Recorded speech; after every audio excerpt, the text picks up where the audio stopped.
তীব্র জ্বালানি সংকটে ভুগছে দেশ। সংকট মোকাবেলা ও আমদানি নির্ভরতা কমাতে 2030 সালের মধ্যে নবায়নযোগ্য জ্বালানি থেকে 10,000 মেগাওয়াট বিদ্যুৎ উৎপাদনের লক্ষ্যমাত্রা নির্ধারণ করেছে সরকার। সিপিডি বলছে, সরকারের উচ্চ কর কাঠামোই এই খাতে বড় বাধা। সৌর প্রযুক্তির উপর বর্তমান শুল্ক 27.5% থেকে 28.7%। সৌরবাতির যন্ত্রাংশ, সোলার ওয়াটার হিটার সিস্টেমের মতো উপাদানের ওপর এই করের বোঝা আরও বেশি, যা প্রায় 39.75%। এই উচ্চ করের মধ্যে মূল্য সংযোজন কর 15%, অগ্রিম আয়কর 5% এবং অগ্রিম কর 7.5%।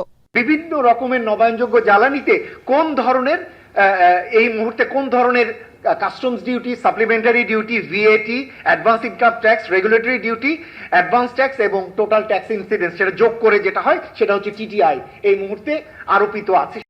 অপরদিকে সব ধরনের জ্বালানির মধ্যে এলএনজি আমদানিতে করের বোঝা সবচেয়ে কম, যার মোট করের প্রভাব মাত্র 9.5%। এলএনজি আমদানিতে কোনো মূল্য সংযোজন কর নেই এবং অগ্রিম আয়কর মাত্র 2%। সিপিডি বলছে, বিদ্যুৎ ও জ্বালানি খাতে রাজস্ব বিশৃঙ্খলা বিরাজ করছে। দেশি বিদেশি বিভিন্ন গোষ্ঠীর চাপে এমন পরিস্থিতি তৈরি হয়েছে।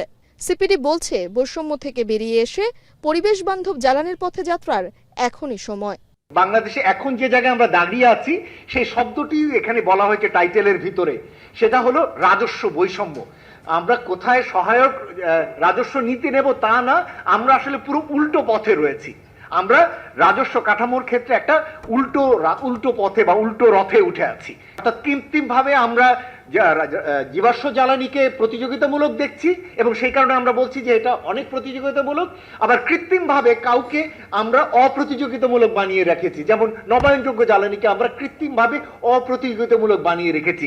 এছাড়াও সিপিডি বলছে, কুইক রেন্টাল আইনের অধীনে করা চুক্তিতে চলমান জীবাশ্ম জ্বালানি নির্ভর বিদ্যুৎ কেন্দ্রের ভর্তুকির পরিমাণও অনেক বেশি। এমনকি এই আইনের অধীনে তৈরি করা নবায়নযোগ্য জ্বালানির দামও অনেক বেশি। উন্নয়ন বাজেটের 95%ই প্রায় জীবাশ্ম জ্বালানি, নবায়নযোগ্য খাতে বরাদ্দ 5%-এর কম।